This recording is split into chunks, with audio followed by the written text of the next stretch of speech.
आज हमने स्टार्ट करना है चैप्टर डायरी का एक पन्ना। इसके लेखक हैं सीताराम से कसरिया और इनका जन्म हुआ था 1892 में और 1982 में इनकी मृत्यु हो गई थी। इनका जन्म हुआ था राजस्थान के नवलगढ़ में और ये एक हम कह सकते हैं कि हमारे देश की तो देश को आज़ादी दिलाने में भी इनका बहुत बड़ा हाथ था। इन्होंने महात्मा गांधी के साथ, सुभाष चंद्र बोस के साथ स्वतंत्रता आंदोलन में बढ़-चढ़कर भाग लिया था। जैसे महात्मा गांधी, नेताजी सुभाष चंद्र बोस ये इनके बहुत ही करीबी थे, इनके साथ ही रहते थे। तो हमारा ये जो चैप्टर है डायरी का एक पन्ना, ये सीताराम से कसरिया के द्वारा लिखा गया है और ये इनकी निजी डायरी का एक पन्ना है। हम लोगों को कई लोगों को आदत होती है ना कि अपनी डायरी लिखनी, तो ये इनकी ही एक डायरी का एक पन्ना है। जब हम कोई डायरी लिखते हैं तो सबसे पहले हम डेट डालते हैं कि हम किस तारीख की डायरी लिख रहे हैं। तो हमारा ये जो चैप्टर है डायरी का एक पन्ना, इसमें भी एक तारीख है 26 जनवरी 1981 26 जनवरी 1931 26 जनवरी 1931 के दिन जो कुछ भी कलकत्ता में हुआ था, ये उसके बारे में उसी दिन का सारा लेखा-जोखा है। क्योंकि डायरी में हम वही कुछ लिखते हैं जो पूरा दिन हमारे साथ बीतता है, तो यहाँ पर भी लेखक ने उस दिन क्या-क्या किया, क्या-क्या देखा, इसी का इस पूरे पाठ में लेखा-जोखा है। तो पाठ के पहले हम इंट्रोडक्शन देखते हैं कि इस पाठ में क्या कहा गया है। अंग्रेजों से देश को मुक्ति दिलाने के लिए महात्मा गांधी ने सत्याग्रह आंदोलन छेड़ा। महात्मा गांधी ने बहुत सारे आंदोलन छेड़े, तो उसमें सत्याग्रह आंदोलन भी था। बहुत सारे मूवमेंट्स उन्होंने छेड़े थे, जैसे असहयोग आंदोलन, सविनय अवज्ञा आंदोलन। तो यही आंदोलनों में लोगों ने बढ़ चढ़कर भाग लिया था और इस आंदोलनों से जनता में आज़ादी की एक अलख जगाई थी। लोगों में भी आज़ादी के प्रति उनको भी ये लगा कि हमें अब इन अंग्रेज़ों को अपने देश से निकालना है।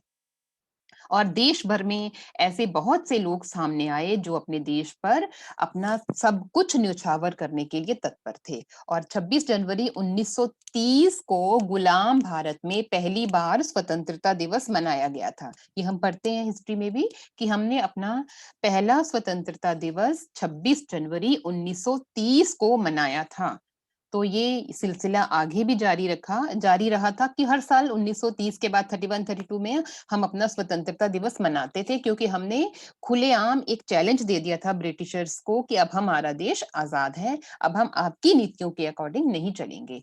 और आज़ादी के 2.5 साल बाद 1950 में इसी दिन हमारे देश का संविधान भी लागू हुआ था और हम अपना गणतंत्र दिवस इसीलिए 26 जनवरी को मनाते हैं। इसका एक बहुत बड़ा कारण यही है कि हमने अपना स्वतंत्रता दिवस 26 जनवरी 1930 को मनाया था और इसी दिन को इसीलिए चुना गया था कि हम इस दिन अपने देश का गणतंत्र दिवस मनाएँगे। तो इस पाठ में जो लेखक हैं, उन्होंने आज़ादी की कामना करने वाले उन्हीं लेखक भी ये चाहते थे कि हमारा देश आज़ाद हो जाए, तो वो जो कुछ भी दिन-प्रतिदिन देखते थे, सुनते थे और महसूस करते थे, उनको अपनी एक डायरी में लिख लेते थे और ये क्रम कई वर्षों तक चलता रहा क्योंकि उनकी आदत थी कि वो डायरी लिखें, तो ये पाठ उनकी डायरी का ही 26 जनवरी 1931 के दिन का पूरी के पूरा इसमें वर्णन किया गया है। अब इस दिन क्या हुआ था, ये हम इस पाठ में देखेंगे। नेताजी सुभाष चंद्र बोस और स्वयं लेखक सहित कलकत्ता के लोगों ने देश का दूसरा स्वतंत्रता दिवस किस जोश के साथ मनाया था। देखो 1930 में हमने अपना पहला स्वतंत्रता दिवस मना लिया था 26 जनवरी को और दूस पहला 1931 में इसकी पुनरावृत्ति थी, दोबारा से हमें दूसरा स्वतंत्रता दिवस मनाना था। तो इसमें दूसरे स्वतंत्रता दिवस के बारे में बताया गया है। अंग्रेज़ों ने अब स्वतंत्रता दिवस अगर हमने अपना मनाना है, तो हमें अंग्रेज़ों की नीतियों के खिलाफ भी होना पड़ेगा क्योंकि अंग्रेज़ों ने क्या किया था, अंग्रेज़ों के अनुसार भारत के लोग कहीं भी इकट्ठे नहीं हो सकेंगे और उन्होंने 1931 में ये पूरा प्रबंध किया था कि वो भारत के लोग अपना दूसरा स्वतंत्रता दिवस ना मना सकें। वो उसके अगेंस्ट थे। और लेकिन उनके अगेंस्ट जो ब्रिटिशर्स थे, अंग्रेजों के खिलाफ होकर 1931 को बंगाल में किस प्रकार से हमारा स्वतंत्रता दिवस मनाया गया, ये आज हम इस पाठ में उसी के बारे में पढ़ेंगे। तो उस समय क्या हुआ था उस दिन, महिलाओं ने भी इस जो भी ये जुलूस निकाला गया था, इसमें बड़े जोश से, उमंग से हिस्सा लिया था, और अंग्रेजों ने क्या-क्या ज़ुल्म ढाए थे, इस पाठ में उसी का वर्णन है। ये पाठ हमें क्रांतिकारियों की कुर्बानियों की याद दिलाता है, साथ ही ये भी हमें बताता है कि हमें इस पूरे समाज को इकट्ठा होकर, हमें अगर हम इकट्ठे हों, तो ऐसी कोई भी काम नहीं है, ऐसा कोई भी काम नहीं है जिसे हम पूरा नहीं कर सकते। यही हमें इस पाठ के द्वारा शिक्षा दी गई है। तो हम पाठ पढ़ना स्टार्ट करते हैं।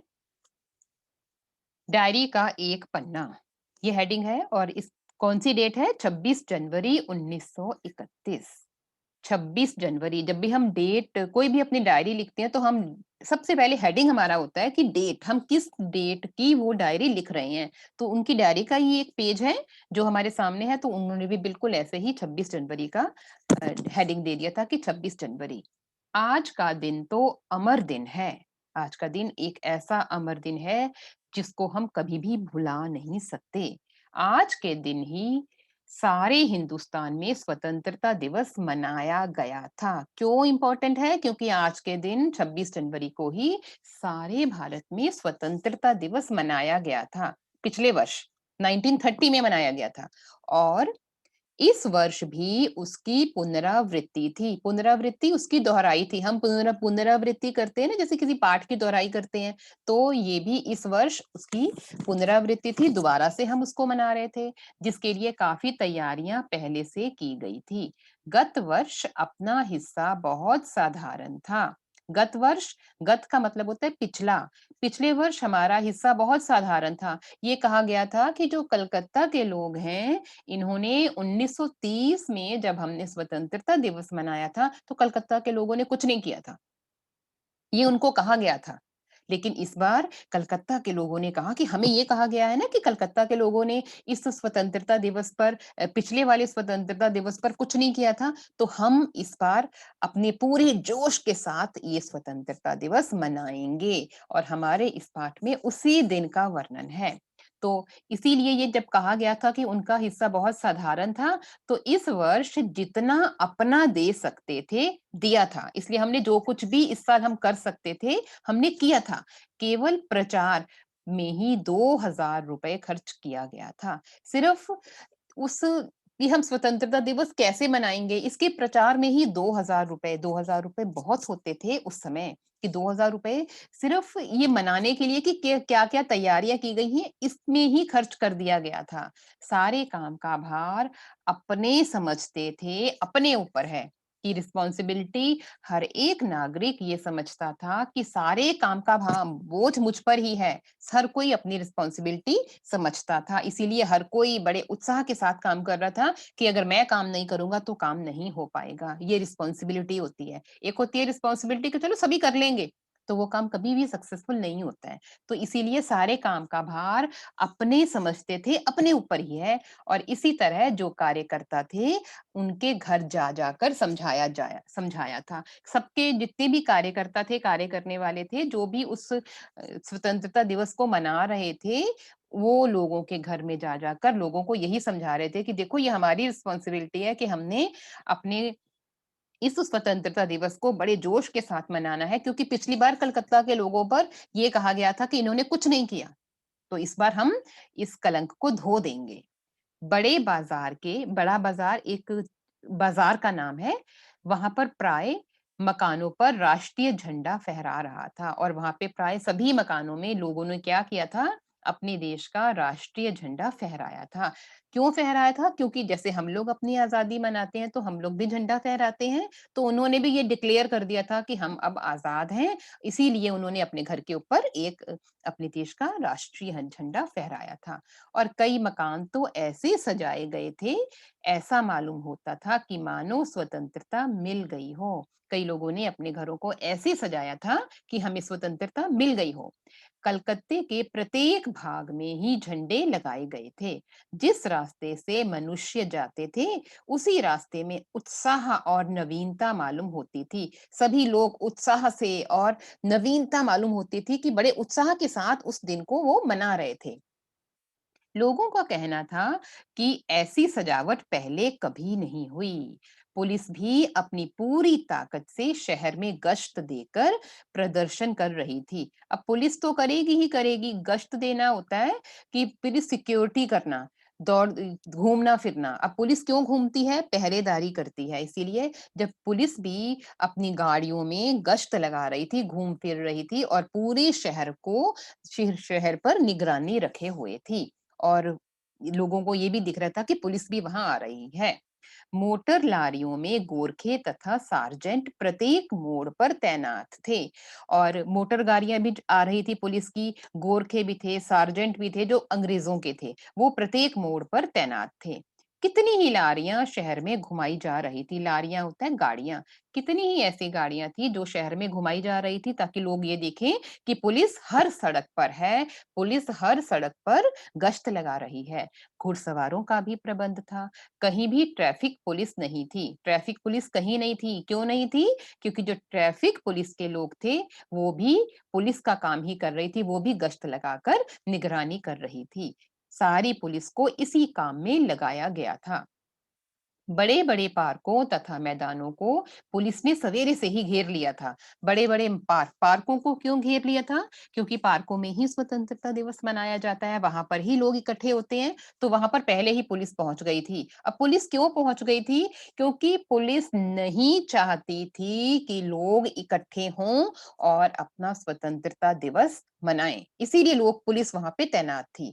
मॉन्यूमेंट के नीचे जहाँ शाम को सभा होने वाली थी, एक मॉन्यूमेंट था, मॉन्यूमेंट कहते हैं स्मारक को। एक स्मारक था जहाँ पे उस शाम को लोगों ने इकट्ठे होना था और भोर से ही 6 बजे से ही पुलिस ने उस स्थान को घेर लिया था, क्योंकि ताकि वहाँ पर लोग इकट्ठे ना हों, क्योंकि उन्होंने लोगों ने उस मॉन्यूमेंट के नीचे इकट्ठे होकर क्या करना था? अपने देश का झंडा फहराना था और अपने देश की आज़ादी मनानी थी, आज़ादी का दिवस मनाना था। श्रद्धानंद पार्क में बंगाल प्रांतीय विद्यार्थी संघ के मंत्री अविनाश बाबू ने झंडा गाड़ा। अब ये श्रद्धानंद पार्क है, एक पार्क का नाम है।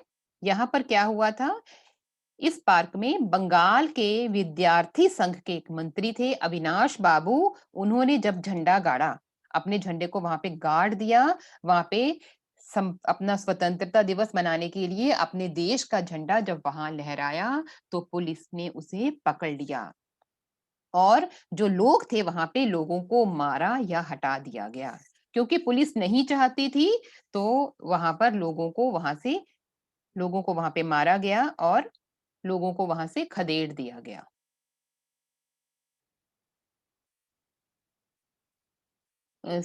तारा सुंदरी पार्क में बड़ा बाजार कांग्रेसी कमेटी के युद्ध मंत्री हरीश चंद्र सिंह झंडा फहराने गए थे, पर वे भीतर न जा सके। एक और पार्क का नाम है, ये पार्क के नाम आपको याद रखने पड़ेंगे। एक दूसरा पार्क था तारा सुंदरी पार्क। यहाँ पर जब कांग्रेस कमेटी के युद्ध मंत्री हरीश चंद्र झंडा फहराने गए, तो उनको भीतर ही नहीं जाने दिया, क्योंकि पुलिस ने उनको रोक लिया। वहां पर काफी मारपीट हुई और 2-4 आदमियों के सिर फट गए। गुजराती सेविका संघ की ओर से जुलूस निकाला, जिसमें बहुत सी लड़कियां थी, उनको गिरफ्तार कर लिया गया। ये सब कुछ उस दिन हुआ था।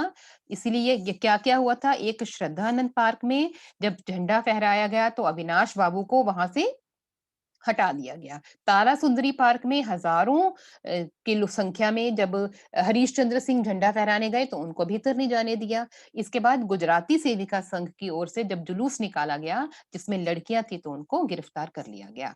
11 बजे मारवाड़ी बालिका विद्यालय की लड़कियों ने अपने विद्यालय में झंडोत्सव मनाया और 11 बजे क्या किया गया? मारवाड़ी विद्यालय एक स्कूल है, वहां की लड़कियों ने विद्यालय में ही अपने, जैसे विद्यालय में हम लोग भी स्वतंत्रता दिवस मनाते हैं, तो वहां पर भी झंडोत्सव मनाया गया। जानकी देवी मदालसा, ये जो मदालसा है, ये मदालसा बजाज नारायण आदि भी गई थी। ये और स्त्रियों के नाम है जिन्होंने इस आंदोलन में बढ़ चढ़कर भाग लिया था। ये भी वहां पे गई थी। लड़कियों को उत्सव का क्या मतलब है, समझाया गया और लड़कियों को ये भी बताया गया कि ये उत्सव क्यों मनाया जा रहा है कि हम अपने देश का स्वतंत्रता दिवस मना रहे हैं, इसीलिए लड़कियां भी इसमें पूरे जोश के साथ भाग लें। एक बार मोटर में बैठकर सब तरफ घूम कर देखा तो बहुत अच्छा मालूम हो रहा था। जगह-जगह फोटो उतर रहे थे।